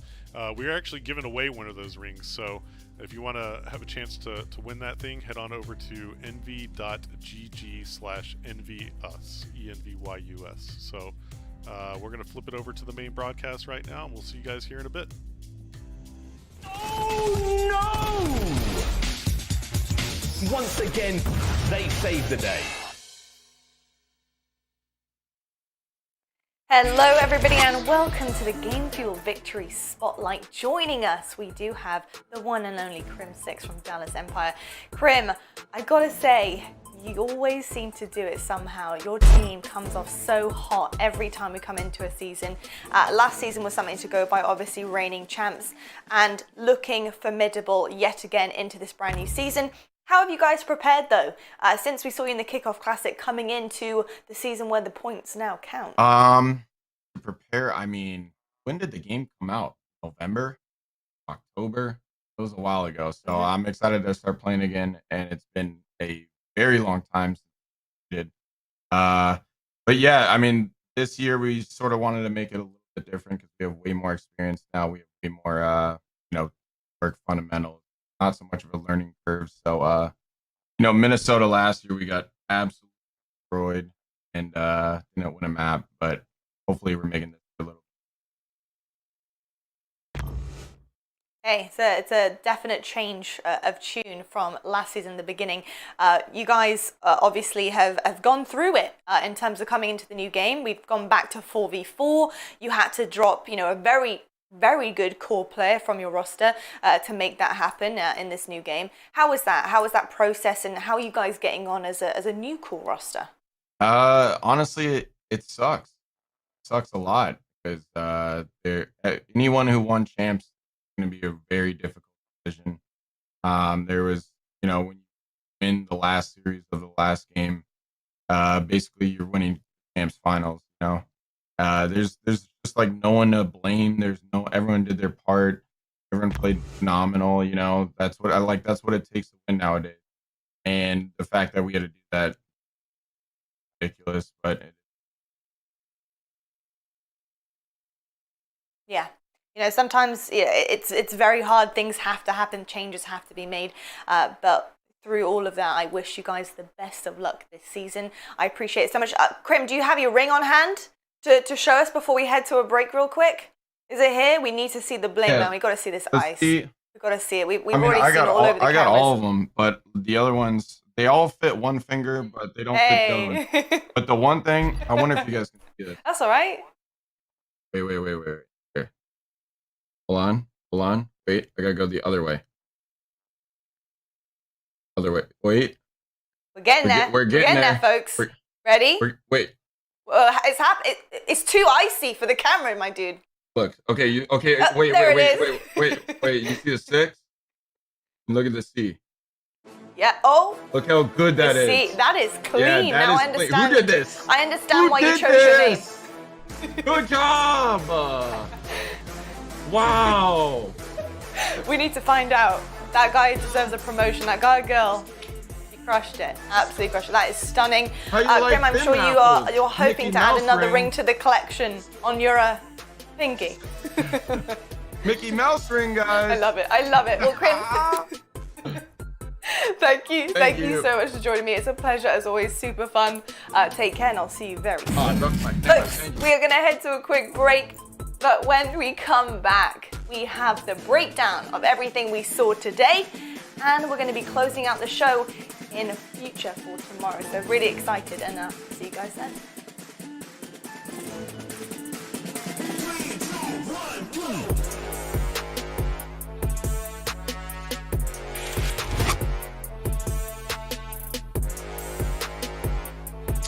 So welcome back to our co-stream here for the Dallas Empire. If you're just joining us, we just took down Seattle Surge 3-0. We are hanging tight here. We got the chat up on the screen again. For those of you guys who are still hanging out, it's been a good day, fellow. So, I think I didn't get to really hear the Crim6 interview. Did you? Yeah.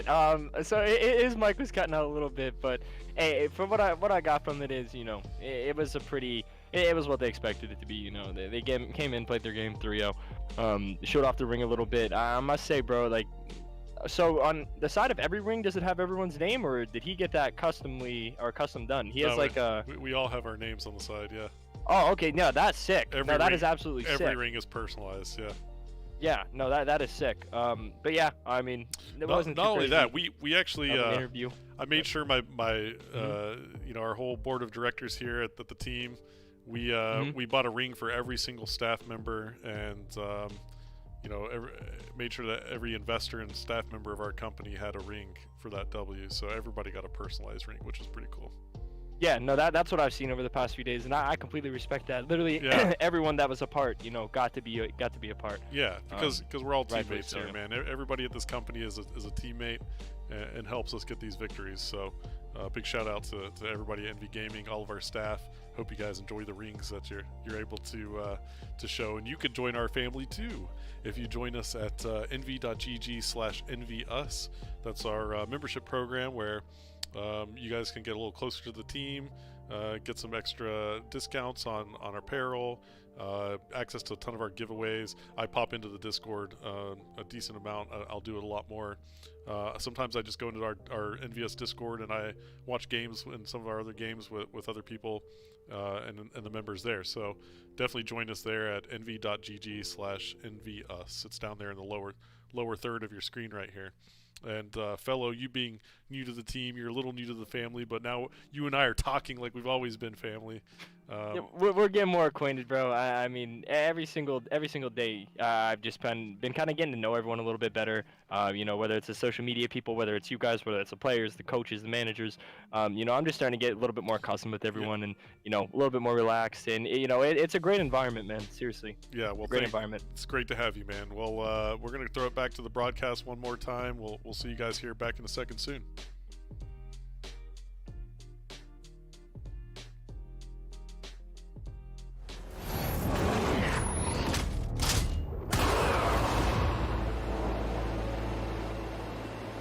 They say credit belongs to the man in the arena who spends himself in a worthy cause. The credit belongs to those who dare greatly. And to those that fail, at least fail daringly. Target terminated. The glory is reserved for the few who, no matter what, answer the call to enter the arena. The call doesn't care if you fight for 1 or 20,001. It echoes out, reverberating across the globe. It only acts to reach the bold, never the timid. It's what's next, what's now, and what will always be. Scum from up high! 1, 2! This is non-stop! You've got nowhere to run! It's a massacre! Oh, no! Wow! Airstrike coming.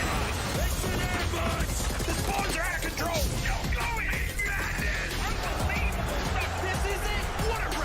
The call delivers victory to the deserving and rewards the devoted.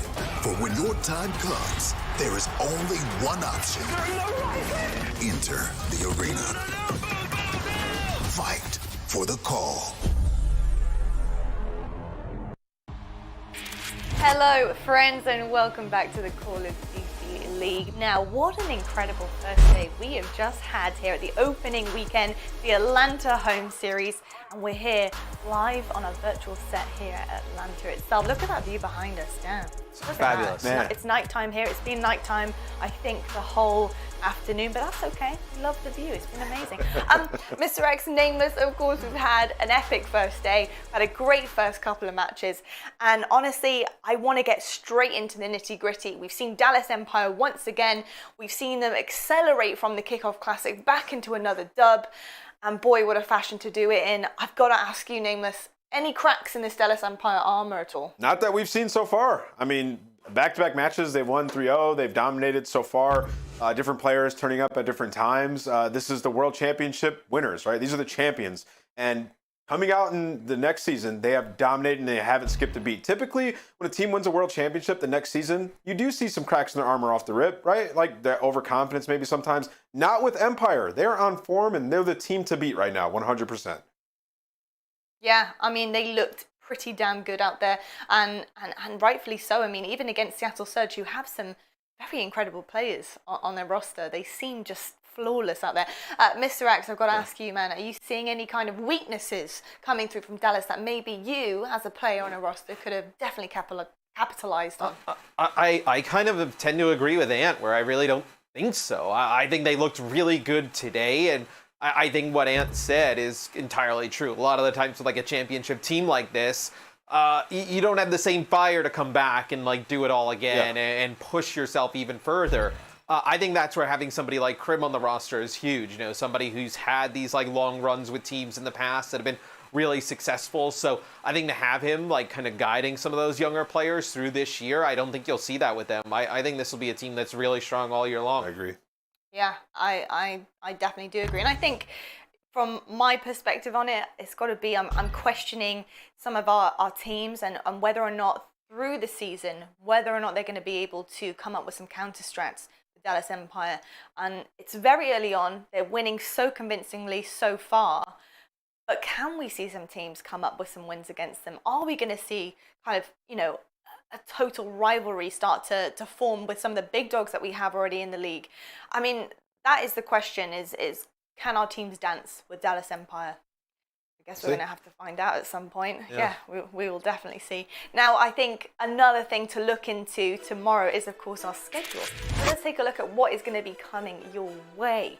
We have some very, very exciting things. Our opening weekend here. We have already seen, of course, the Rocker versus LA Thieves. We've seen Seattle Surge versus Dallas Empire. So next up, we got Optic versus Legion and FaZe versus Gorillas tomorrow. Really, really excited about what is to come. And I'm very excited, once again, to see Atlanta FaZe perform. That is something I'm very interested to see. Do FaZe have the fire we all know that they've had last season, but can they bring it into this brand new season and brand new game? Nameless, what are you thinking? What are your thoughts on Atlanta FaZe? Yeah, so if you look at all the teams on paper, there was a lot of people thinking that FaZe would just be by far the best team in the game, right? And then you saw at kickoff when they played the Mutineers, that was a tough match for them. FaZe looked human. And honestly, FaZe, they have a lot of work to do after that match. So I think that if there was a time for them to lose a series like that, it was at kickoff weekend, and they had a couple of weeks to, you know, fix the problems that they were having. I really just want to see how FaZe performs tomorrow. They're playing the Los Angeles Gorillas, you know, great roster, but FaZe should handle them easily, right? So FaZe have some problems in that series, then it might be a little bit concerning if you're a FaZe fan. Yeah, definitely. I mean, to be honest, LAG were looking pretty good as well at the Kickoff Classic. So it can definitely be an interesting one. Mr. X, what are your opinions on FaZe? I mean, I think FaZe should be a team like with our cities now in the mix. Like, you know, I think with like Thieves and Optic and obviously the Empire, like kind of our city to FaZe gets lost a little bit. I mean, that's like a huge pickup for them coming into this season. I think early on, we'll start to see like one of these two teams, whether it's Atlanta FaZe or Optic Chicago, really kind of separate themselves and start to get towards like Dallas Empire and, you know, make a run towards being, you know, one of the best teams, if not contend for the best team in the game. I'm excited to see which one tomorrow comes out the strongest and who looks the best to get there. Absolutely. I just want to see them live up to their big dog name that they established last season. I want to see them re-establish themselves as a new 4v4 team with their new pickup Arcities, which honestly I think benefits their team right now in tremendous ways. And I really want to see that start to come out against players, against other teams, and really show us what they can do. And I felt like they couldn't do that at the Kickoff Classic for whatever reason. Now it matters, right? So you know that. Yeah, it does. Now it matters. So obviously the show is over in terms of getting no points on the board. Today is where it counts. Tomorrow is where it counts. Here on after is where it counts. This is where the points are had. And I think that, you know, I just want to know which teams right now are going to be the most viable threat to, I think, honestly, a very well-rounded Dallas Empire team that have already kind of stamped their mark on this league. So I'm very, very excited about it, gents. I can't wait. But we do have a whole day tomorrow to get through as well. So I can't wait, man. I can't wait. So will I see you guys bright and early tomorrow for some action? Because we've got CDL Prime Time. Yes, sir. Yeah, I'll be here. Yeah, I mean, I'm going to be here tomorrow. So yeah, I mean, Nameless, are you going to be here tomorrow? I don't know. No, I'm sleeping in this virtual set. You know, this is where I'm at now. I love it. Yeah, I can't move either. I've got my pillow right here, and yeah, I'm basically ready to go. The lights stay on. You know, this is home now. We're home. We're home in the headquarters. It's the best thing ever. But thank you so much, everybody, for joining us. It has been an absolute pleasure bringing you the first day. It's our opening weekend, the Atlanta home series. We got day 2 coming right up. So thank you so much for joining us, and good night.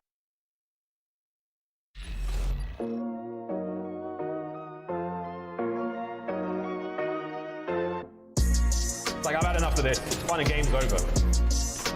Ah! Somehow he finds that kill. Lines them up. Unbelievable. I cock back, take a shot, get the kill switch. Lining up for 10th though, he's able to take down 3. Woo!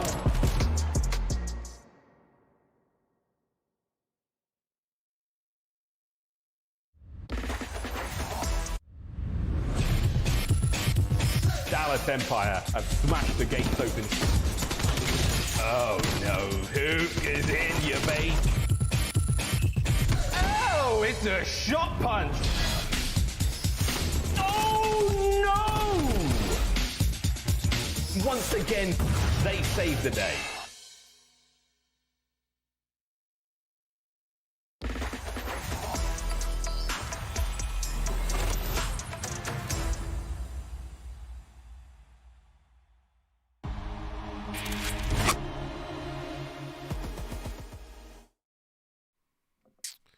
All right, welcome back. FeLo and I are excited to get back to work with the team, get ready for our match on Sunday.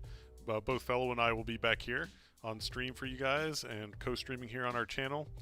Again, hit the subscribe button if you don't already subscribe to the team, and get those notifications turned on so whenever we're live you will know, and you'll have plenty of notifications for our videos and those things. So FeLo, one last little bit on the team today. What are your closing thoughts? They played amazing today.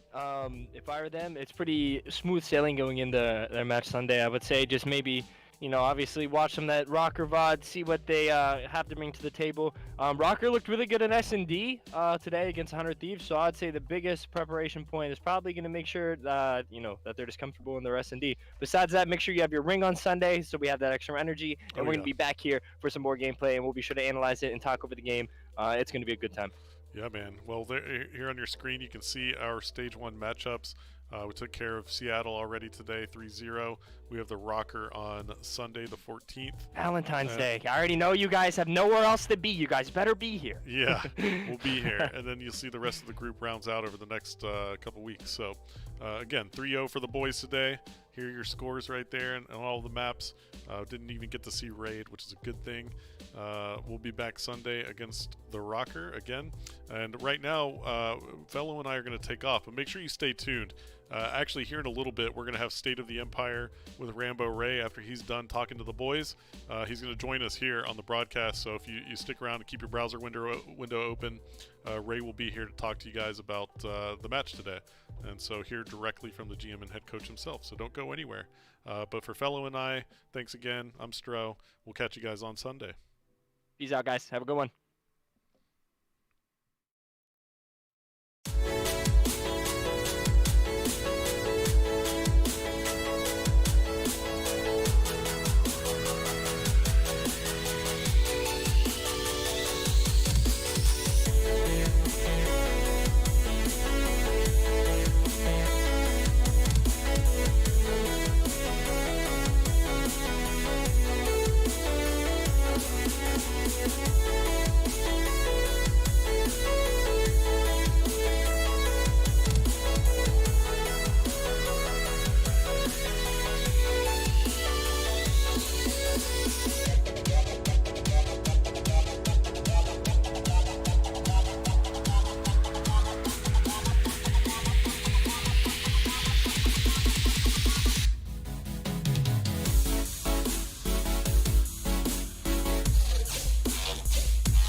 What's up, everybody? Welcome to this season's first episode of the State of the Empire with yours truly, Coach Rambo Ray.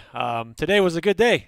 We started the competition. We were all excited, waiting for this moment. It's been, like 5 months now? Really, it's been a long time coming for the competition to resume.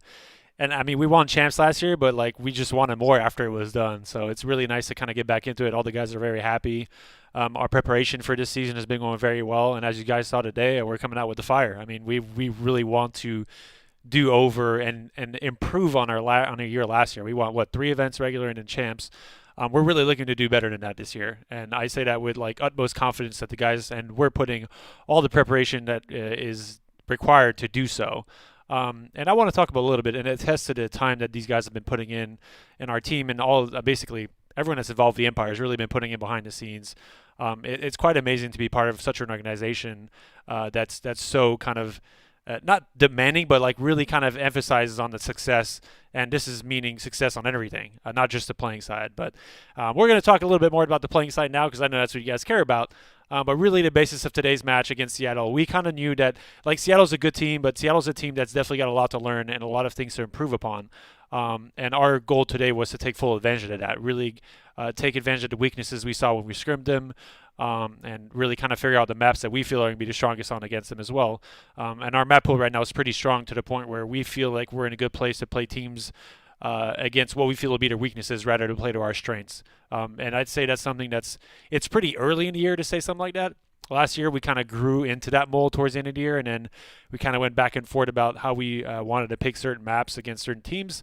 But we're trying to achieve that a lot in an earlier stage this year, and really making sure that in our preparation, we're improving on all the maps and not really just kind of saying, oh, this is going to be our veto every time we play this mode because this map is not the map we like. We want to be unpredictable in vetoes and not really allow teams to prepare properly against their matches. One thing that's going to be different this year, again, compared to last year, is the fact that last year you were playing kind of these tournaments, so you know your first match, which you have time to prepare for, but after that it's kind of a guessing game as to who you're going to play next. Obviously, if there's a lopsided match on your side of the bracket, you kind of know who you're going to play against if you win your match. But this year is very different because you know your matches in advance, right? Because the schedule is basically built around these 5 pool matches leading up to the major, so we know exactly where we're playing in our matches and exactly what time. So it's important for our team to feel like we're the most prepared in every mode and map and be prepared to kind of throw these curveballs to teams that have expectations to play against us. And I feel like we did that really good today with Seattle. And I feel like we won our veto. Winning our veto is very kind of opinion based, right? They could have felt the same way about the veto with us. They're like, oh, wait, we were prepared for something, but they gave us something different, which is in our advantage, so on and so forth. But we felt today was a very good veto for us. We played maps to our strengths. And again, our goal was to put them away as quick as we could, and we did that. Kyler, all the guys played incredibly well. I was able to kind of listen a little bit of what Hastr0 and FeLo were talking about towards the end of their broadcast, and really the emphasis on our team this year is to be even more selfless than we were last year. Some of the things you guys saw at Champs last year, for example, was Kyler is a player that is incredibly skilled and talented, but statistically towards the end of the year in Modern Warfare didn't show, or statistics show that he played his best. But in reality, Kyler played the best he could based on what he needed to do to be effective for the team.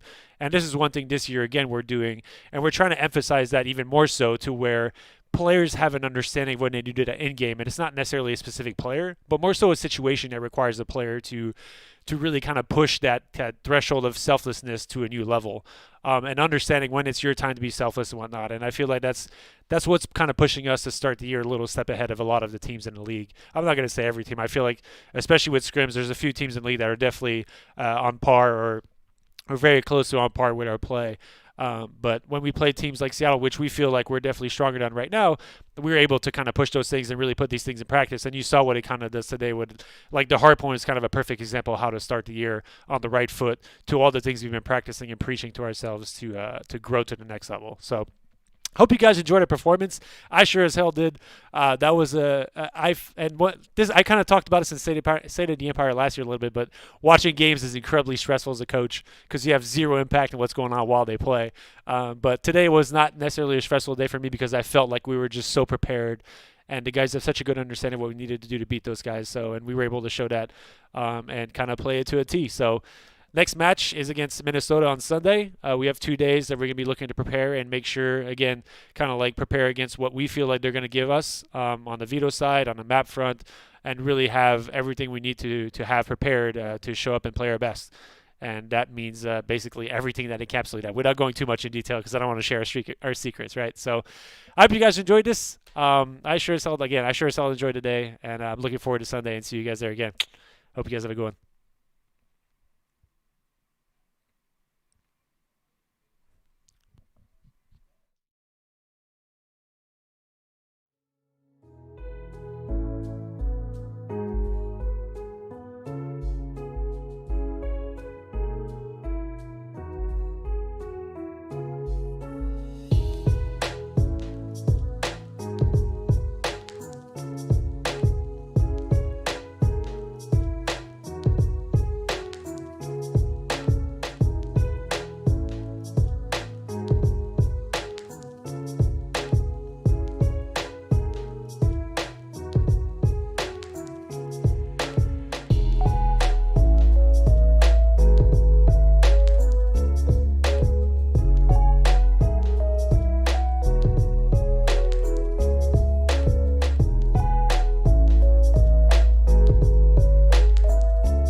to go. Seemingly nothing that he can do. And Dallas Empire, they are your Call of Duty League champions. From a very dominant team, but here we go. Once again, white arrows on minimap pinned down. See the freshen out mountain Crim. He is slaying it. Lives out. What? 3-4?